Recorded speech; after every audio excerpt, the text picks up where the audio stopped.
about tonight is getting deeper. Y'all gotta go with me. Watch this. I'm talking about deep. Now watch this. When you start talking about going deep, the secret is everybody can't go deep. So if you got 150 people, I guarantee you, out of 150 people, you might only get about 40 or 50 to go deep. Everybody might come to the event and scream out, giving out money, yeah. Taking field trips, yeah. But when you're talking about getting deep and going to another level, the average person can't go there. How do I know? I grew up in Detroit. I can count my friends off to you. Very few of them are where I am. It's only one other cat from Detroit that made it out. We both went to college in Huntsville, Alabama. He still lives there. But out of the 20 guys that used to run together, only 2 of us made it out of the city, and only 1 of us are doing big things. Now listen to me. A lot of people you meet in life will talk it. A lot of people talk about what they want to do and how they want to get 4 points, and I laugh because when we do AOP or when we do open house, and the students come from Detroit, Flint, Saginaw, and we say, you know, what kind of grades? Everybody and their mama write a 4.0. I ain't never seen a student write, I'm gonna get a 2.0 in math. Everybody do the 3.5, 4.0. But the reality is, at the end of the first semester, when we get the grades back, very few kids get 4.0s. Very few get 3.5s. I never see anybody write, I'm going to get in math 103 a 1.0. But yet at the end of the semester, midterm, when I'm doing midterm eval, I'm seeing like 1.0s, 1.5s, zeros. I got a couple people come in, 18, 25, zeros. I'm like, I don't remember nobody putting 0 down. So you need to understand, before I talk about this, you need to understand that what I'm about to tell you to do, I did it. I lived it. So if you want to make 6 figures, you can't just be talking about you want to make 6 figures. You hear what I'm saying to you tonight? If you do the 3 things I tell you to do tonight, I guarantee you, whatever it is you want to do in life, you'll be able to do. Now let's get away from money. I got to get deep with you. Let's get away from money. Nobody in my family has ever really been married. They don't do the married thing. Right? Can you hear what I'm saying? Somebody can attest to that. Raise your hand if your family don't do the married thing. Raise your hand. People in your family, they don't do the married thing. Now watch this. I've been married happily for 14 years, and I've been married for 16. All right? So I only had 2 rough years. But in order to get to 16, let me tell you something. My marriage is so, man, I'm telling you, it's so butter tight. They might not be mature for this or not, but last night, me and my wife was slow dancing about 8 o'clock at night to Luther. That's where my relationship is. It's the middle of the day. People don't do that during the middle of the week. They might do it on the weekend. We slow dancing on Monday. I ain't even watching Monday Night Football. I don't even care nothing about Monday Night Football. Because I'm with Luther. Dance with my father. My family, they don't do the marriage thing, but I vowed when I was a teenager that not only am I going to get married, I'm only marrying one person for the rest of my life. But I'm telling you, in order to do that, you got to go deep. You just can't live a normal life and get to that level. So 3 things real quick I'm going to share with you. Now, DeAndre told you last week that you should be writing stuff down. Don't come here if you're not going to write it down because it don't make sense. You're getting some free stuff from the both of us that people pay thousands of dollars for. C will tell you. I've gone to LA this summer, and for 2 days, they gave me 15 grand. That was only for consulting. That wasn't for speaking. When I walked away from LA, I walked away with 20 grand. How many people you know make 20 G's in 2 days? That's like $10,000 a day. And was I working hard? No, I wasn't working hard. Why? Because I got the secret right here. I found out I shouldn't even be giving it to you tonight for free. Oh, he was working hard. He right, but I gave him a little check. He got a little check. All right, he'll get a bigger one next year. All right, but 3 things. I'm about to tell you these 3 things. This is not about Eric Thomas. Listen to me. These are principles that have stood the test of time. Principles that have stood the test of time. And if you do what I'm about to tell you right now, you will be able to accomplish whatever you want to academically, financially, relationally, whatever. So 3 things. All right, now I'm going to tell you this story. I got to get out of here.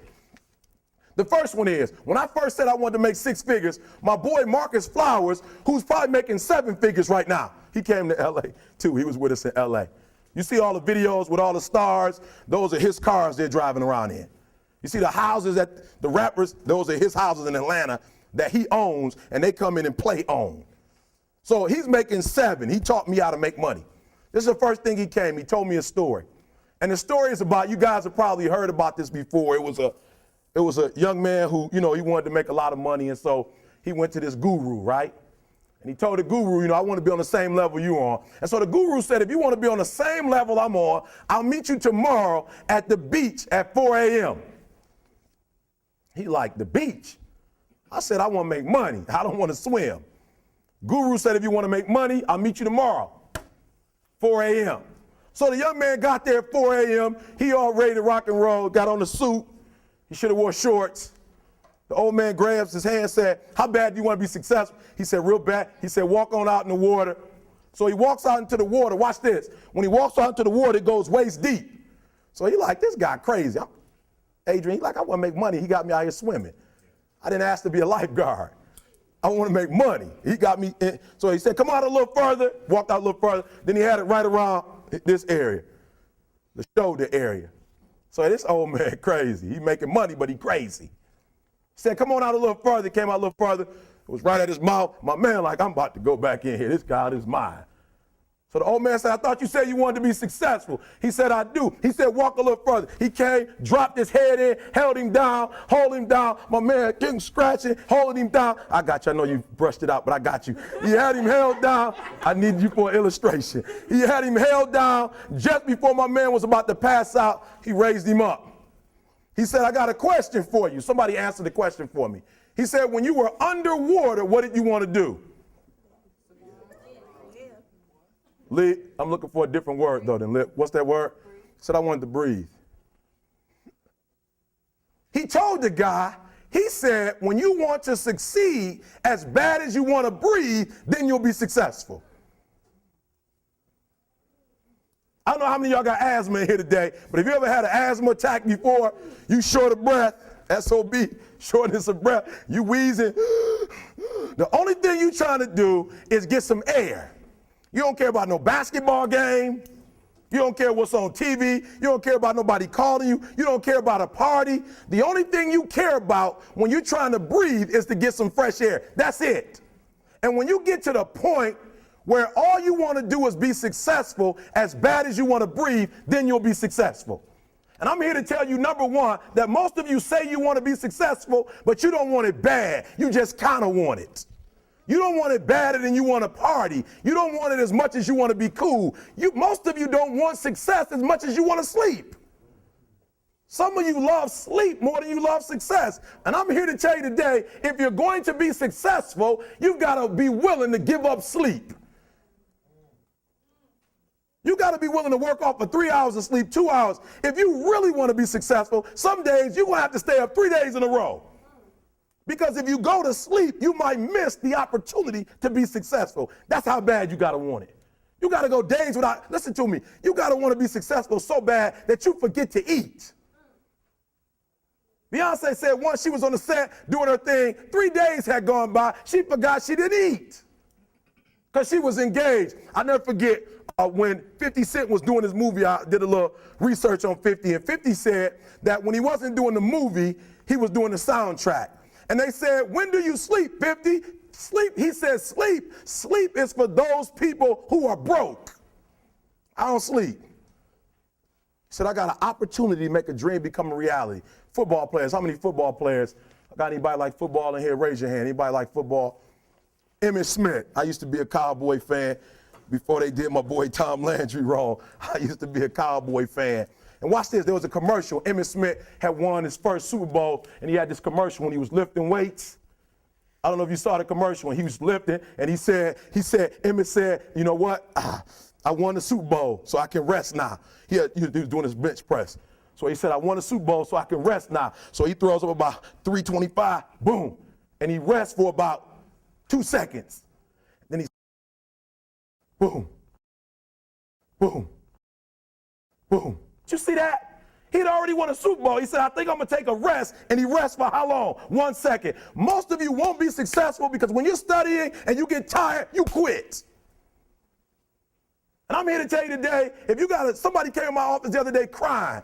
I said, look, don't cry to give up. Cry to keep going. Don't cry to quit. You already in pain. You already hurt. Get a reward from it. Don't go to sleep until you succeed. Listen to me. I'm here to tell you today that you can come here, you can jump up, you can do flips, you can be excited when we give away money. But listen to me, you'll never be successful until I don't have to give you a dime to do what you do. You won't be successful until you say, I don't need that money, because I got it in here. So listen to me. Emmett Smith said this at the end of the commercial. Emmett Smith said, all men are created equal. Some work harder in preseason. I'm going to say it again because you might have missed it. All men are created equal. Some work harder in preseason. So that means that there are some people who are going to see the professor, going to see the TA. And even when the professor says, I don't meet with you, my TA meet with you, you say, I don't want to talk to your TA. That's what it is. I don't pay the TA. That's right. I pay you to teach me. So you're going to have to find some time to meet me. If I got to meet you at the mall, if I got to meet you at your house, you are going to see me. Listen to me. All men are created equal. Some work hard in preseason. When I went to college, guys were way smarter than me. 4.0s, 3.0s. They went to the Ivy League high schools, came to Oakwood from these great high schools. Most of them are not doing what I'm doing. Why? Because it's not about where you come from. It's about heart. You come to a place where, being smart ain't enough. You got to have heart. That's number one. Watch number two. Number two, catch number two. I wrote it down. I wanted to make sure you got it. It says to be, watch this. We're talking about sacrifice now. The important thing is this. You're writing while I'm saying it, because I only have about 3 more minutes. Listen to me. The most important thing is this: to be able at any moment to sacrifice what you are for what you will become. That's the number 2 thing. You got to catch that one. To be able to, listen to me, at any moment. Some of you can make sacrifices when Monday Night Football is not on. You can make a sacrifice. But when the game come on, for some reason, you just attach to it. For some of you, when your favorite show come on, you can make sacrifices on Sunday when ain't nothing going on. But when your favorite show comes on Monday, bam, some of you focus until the phone ring, and then you like, I gotta answer it. If I don't answer the phone, I'm gonna die. I'm saying to you today that there are some of you, if you give up your cell phone, you would be successful. But your cell phone is more important to you than your success. I'm gonna say it again. I'm gonna hurt somebody. Some of you need to give up your cell phone, because the time you spend on your cell phone could be used for your success. The time you could be using to be successful, you're using it on the cell. And the cell phone is not bringing you nothing but a bill. And somebody has told you you couldn't live without it. I'm talking about going deep now, giving up stuff. Watch what it says. To be able at any moment to sacrifice what we are for what we could be. I don't do well in math. You're right. You ain't never studied. I'm not good in writing because you have never written before. But I dare you to fail in writing for a whole year to see if you can get to the end. I dare you to fail. I dare you to take that same class over and over again. I dare you to stop dropping classes like you soft. Always want to give up. I'm dropping. Why are you dropping? I'm so grateful that the slaves didn't drop and quit. Say, I'm just going to stop. I'm a slave. I'm just going to be a slave. I'm going to quit. Listen to me. The slaves said, we will live because one day we will become. We won't always be slaves. So today, although we're slaves, we're going to act like we're free, and one day our children will be free. If the slaves would have just said, we quit, we give up, we would have died in the middle passage. But some slaves said, I don't care what we go through, we're going to survive this. 400 years of slavery, we're going to get through this. And you can't get through it 1825. You can't get through a writing class, and you got tutor after tutor, resource after resource. The problem is you ain't never felt no pain before. You're soft. It's a soft generation. You quit on everything. Our people did not quit. Harriet Tubman not only made it, she went back and got some more. She said, you know what, I made it, but I'm going to walk listen to me, not ride the bus. I'm going to walk all the way back down to the South to get some more. And you quitting on 1825? Now watch this. You quit after you listen to me, you get a sleeping bag and you wait for them. You wait for the first WRA instructor to come in and you come out your sleeping bag, I need help. You quit after you do that. You quit after you had, listen to me, a WRA party. I'm having a party. Everybody come over. I got food, everything. And let them get over there. Let it be all the best writers. All right, I fooled y'all. I want to have a writing party.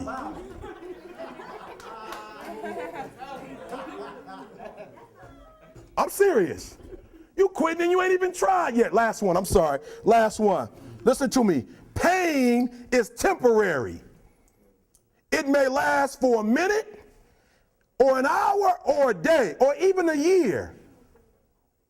But eventually it will subside and something else will take its place.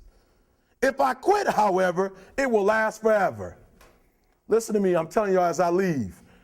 I was homeless for 2.5 years. And the problem with most of you never felt no pain before. Y'all spoiled.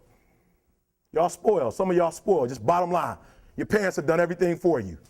You never had to do nothing for yourself. You're spoiled. We're going to keep it real tonight. Some of you are spoiled brats.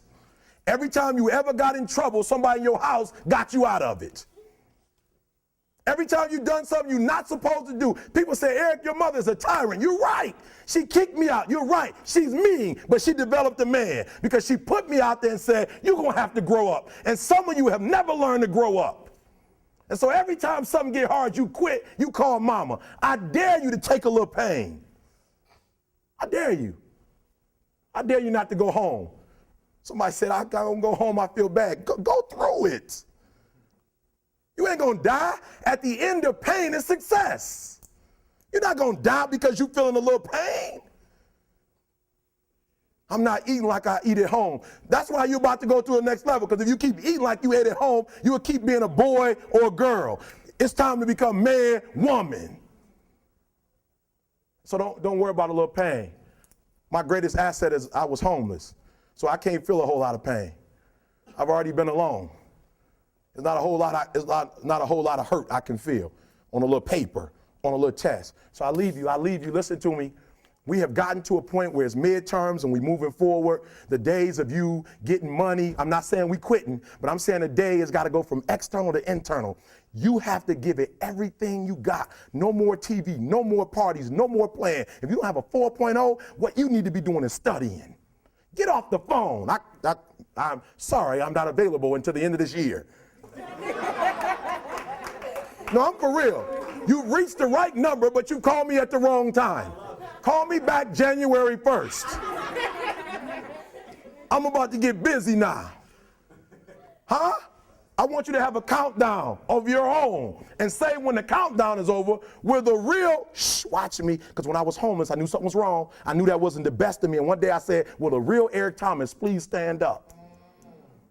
Will the real Eric Thomas please stand up? Stop being this high school dropout.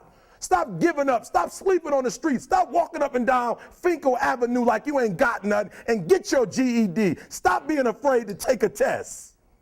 Stop being afraid to go to college because your daddy didn't go and your mama didn't go. Stop being afraid and be the best Eric Thomas you can be. But listen to me, it's going to be hard. It took me 12 years to get a 4-year degree, but I got it. And guess what? On a degree, it don't have dates.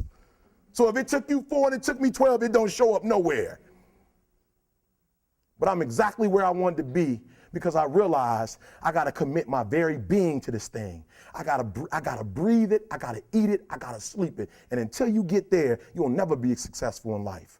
But once you get there, I guarantee you the world is yours. So work hard and you can have whatever it is you want. Thank you guys for your time.